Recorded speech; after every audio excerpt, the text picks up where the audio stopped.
Okay, in this video we're going to talk about solving second order linear homogeneous differential equations with constant coefficients.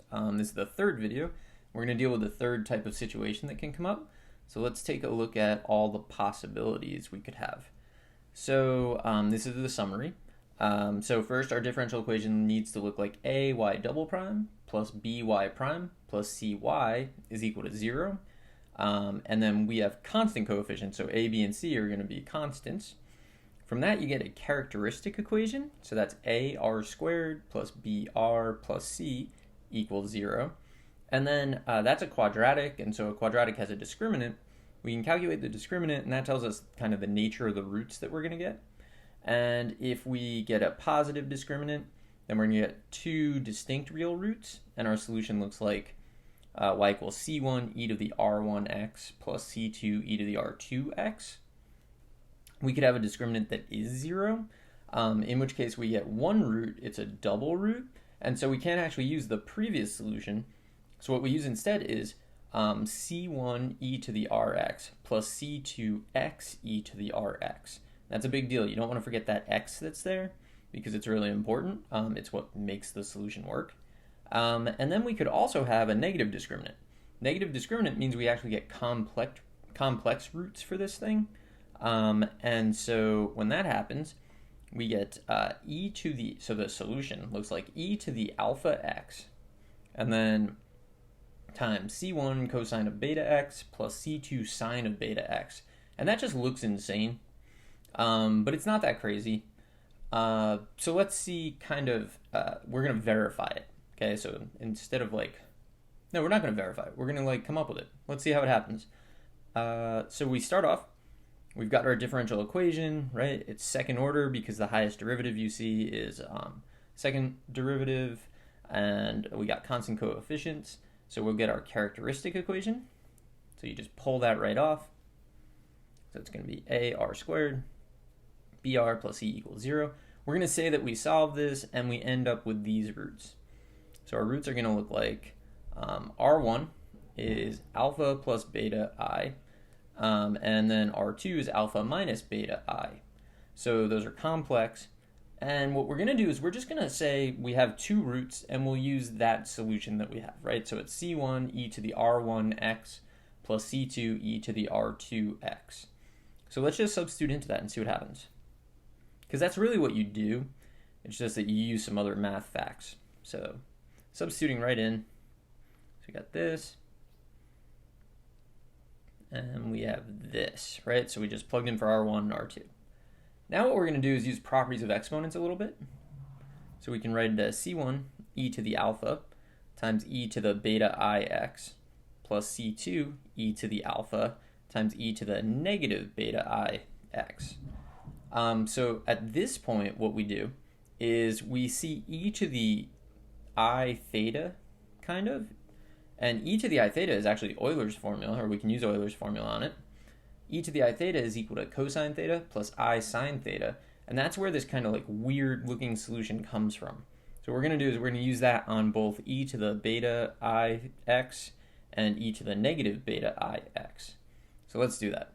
There's also an there's an e to the alpha in both of them, so let's just factor that out right away.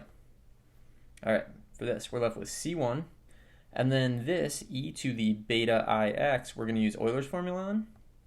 We get cosine of beta x plus I sine of beta x, and then plus c2, and we're going to use it on this.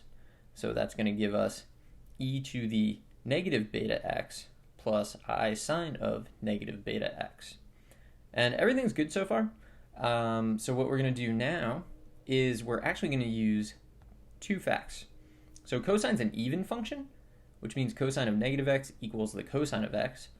And sine is an odd function, which means sine of negative x equals the negative of the sine of x.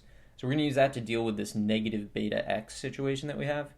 So let's see what we can do. So first, the first part doesn't really change at all, right? Because there's no negatives there. So just recopy that. All right, C2. The cosine of negative beta x is going to be exactly the same as the cosine of beta x because cosine's even. Sine, on the other hand, is odd, so the sine of negative beta x is the negative of the sine of beta x, so that's where we end up with that negative sign. Now we look at this and we just kind of like factor, right? So we've got two things that have a cosine of beta x, we got two things that have a sine of beta x. We can rewrite it, so we should. All right, so we have this, and we have this. All right, we're almost done. So now we look at this. So we have y equals e to the alpha x. We look at c1 plus c2, and we say that's just a new constant. So let's just call that c1, a new c1. And that'll be cosine of beta x. And then I times c1 minus c2 is also just a constant. So we can just call that c2. And that'll be sine of beta x. And there you go. That's where that weird looking solution comes from. It really just comes from Euler's formula and the first type of solution where we just have two roots. And it just looks a little simpler and it's easier to work with. So let's use it. So say we want to solve y double prime minus 4y prime plus 5y equals 0. Okay, so it's second order. It's got constant coefficients. Let's get the characteristic. So characteristic equation, it's going to be r squared minus 4r plus 5 equals 0. So we got to solve this. Since I have r squared minus 4r and then I have 5, I'm going to actually break 5 up so that I can get a perfect square out of this somewhere. So r squared minus 4r plus 4 plus 1. So 4 plus 1 is 5. So I just changed the way it looked. I didn't change the value. But r squared minus 4r plus 4 is actually a perfect square. So we can make that r minus 2 squared. And then plus 1. I'm going to move the 1 over to the other side. Square root of negative 1 is I, so at this point I have r minus 2 is plus or minus I. And therefore, r is equal to 2 plus or minus I. I find it really helpful to write this out as two separate roots. So I'm going to write it as r1 is 2 plus 1 times I. r2 is 2 minus 1 times I. And this gives us complex zeros. And as soon as I see that, I know that the solution should look like e to the alpha x, c1 cosine beta x plus c2 sine of beta x. So that's the general looking solution, and you're going to use that a lot. So here, let's substitute in. So our solution is y equals e to the alpha x, c1 cosine of, I'm writing 1 times x, there's no reason to do that. You could just write x. Trying to highlight what's actually happening. So there's our solution. Let's do another one. So here we have y double prime minus y prime plus y equals 0. It's in exactly the form we need, so we get the characteristic equation. That's kind of the first step on all of these. Check that it's actually the form that you think it is, and if it is, get the characteristic. So we have this. We need to solve this. This I look at right away. It doesn't factor. I don't really want to complete the square on this because it's just going to be kind of messy. So what I'm going to do is just use a quadratic formula. So r is opposite of b plus or minus square root of b squared minus 4 times a times c all over 2a. Can kind of simplify that. So 1 minus 4 is negative 3. Square root of negative 3 is 3i. So our radical, I don't know what I just said. 1 minus 4 is negative 3. The square root of negative 3 is I radical 3. So we get this. And then, again, I like to break this up. So r1, 1 half plus radical 3 over 2i. r2, 1 half minus radical 3 over 2i. And now these are complex, so we know what the solution should look like. So we're going to write it. So our solution looks like y equals e to the alpha x, and then c1 cosine of beta x plus c2 sine of beta x. So it's really not that bad. It all just comes down to, can you solve a quadratic?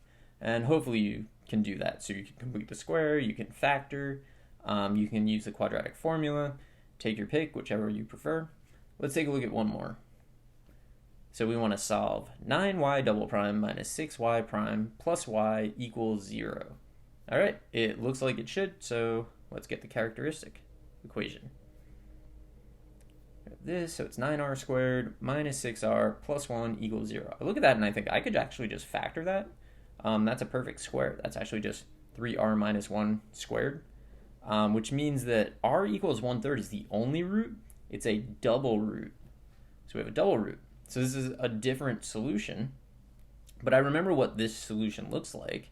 So this is going to be a double root, so it's going to be y equals, that's going to be c1 e to the rx plus c2x e to the rx. And so you really got to remember what each of them does, which one you're supposed to use in which situation. But that's it. So if you watched all 3 videos, we covered all 3 types of situations you could get. I hope you found this helpful, and good luck.